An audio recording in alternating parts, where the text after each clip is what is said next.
Professional badass.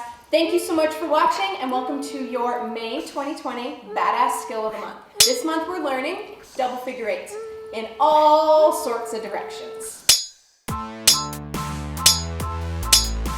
So every month I bring you a new badass skill for you to learn. Your job is to learn it, practice it, and have a really good time doing it.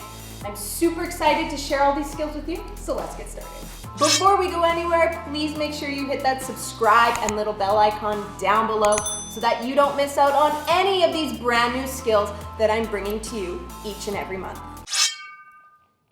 So this month we're doing double figure eights. This is more of a coordination drill than an actual skill, but if you want to do any type of double staff skills, you have to go back to the basics of moving two staves in both hands at the same time. And there's a variety of ways that we can do this. One is just your basic figure eights in mirror image. So on my right hand, I'm gonna start doing reverse figure eights. My left hand, I'm also gonna be doing reverse figure eights.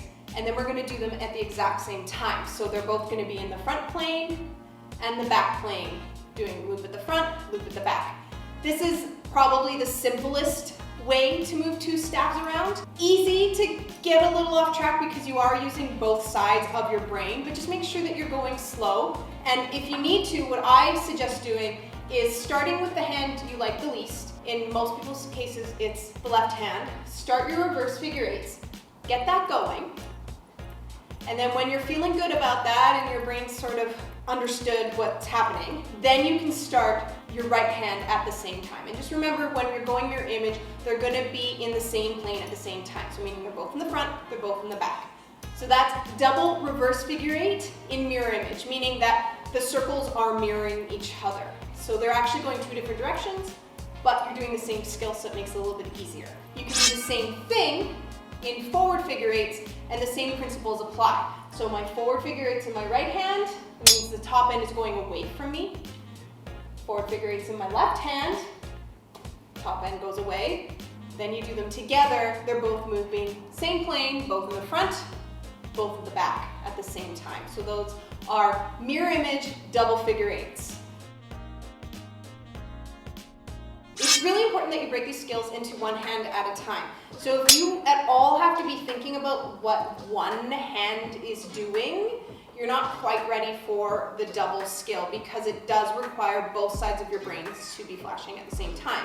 And what's happening is you're just building these neural pathways into the actual nervous system of each skill. So that's why you might start off okay, and then all of a sudden everything short circuits and you have no clue what you're doing. That's okay, that's really normal. Just shake it off and come back. So I want you to start with forward and reverse, mirror image, figure eights. So forward, and then you can stop and you can go reverse. So that's your very first step to doing double figure eights.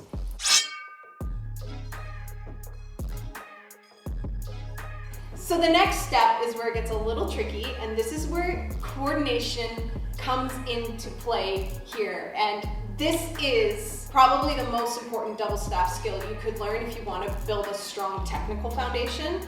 And that is to do forward figure eights in one hand, reverse figure eights in the other hand. You can switch between which one is doing what, but basically with your figure eights is you want both circles to be going in the same direction. For instance, I'm in my right hand doing forward figure eights, my circle is going this way, so it's going clockwise. If I'm doing reverse figure eights in my left hand, also means my circle is going this way, also going clockwise. And then we're gonna put those two together. It seems like this one would be more simple, but it's not. This is a very challenging coordination drill, so take your time. Go back to the basics. The basics in this instance is just doing figure eights. so that you can do it mindlessly without having to think about it. The other thing that you want to think about in this drill is they're in opposite planes at opposite times. So as my left one is coming around for its reverse figure eight, the right one is actually in the back plane of its forward figure eights. But as they're coming around for their circle, you can see that they're traveling at the same time. The right hand is doing the back loop, left hand is doing the front loop. Right hand switches to the front loop as the left hand does its back loop. And then you continue those figure eights at the same time. You do want each loop to be moving at the same speed at the same time. So you don't want this one to be going fast and this one to be going slow. That's really gonna mess you up. So you wanna try and time it out so that the circles end up at the same time together. Eventually, when you get that, you're gonna wanna switch and do the opposite. So right hand goes reverse, left hand goes forward, and then you're just gonna sit in that, do that same process.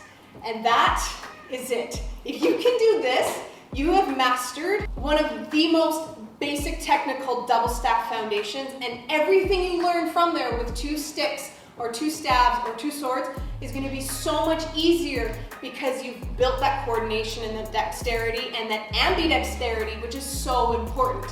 So if you're looking to improve your less dominant hand, whatever hand that is, a drill like this is really gonna help. So, starting with figure eights in the mirror image, meaning they're both going reverse or they're both going forward, and then you're gonna move on to 1 reverse, 1 forward, so now they're both going the same direction, and then doing the opposite in the opposite direction.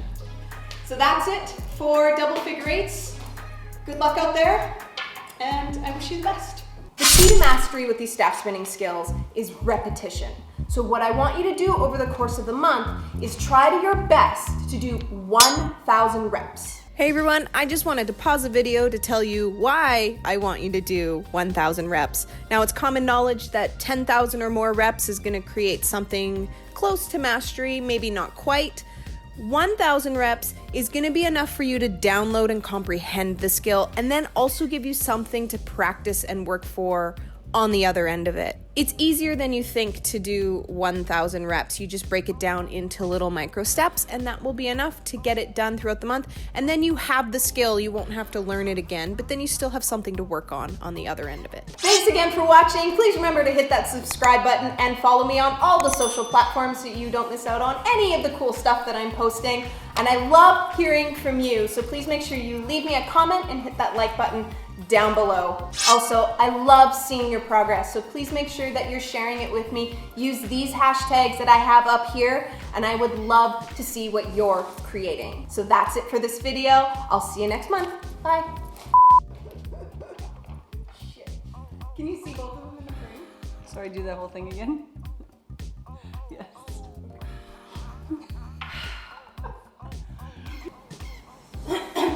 Happy thoughts. May is great. May is nice and warm and toasty. It's not December. Okay. Well, back to double figure.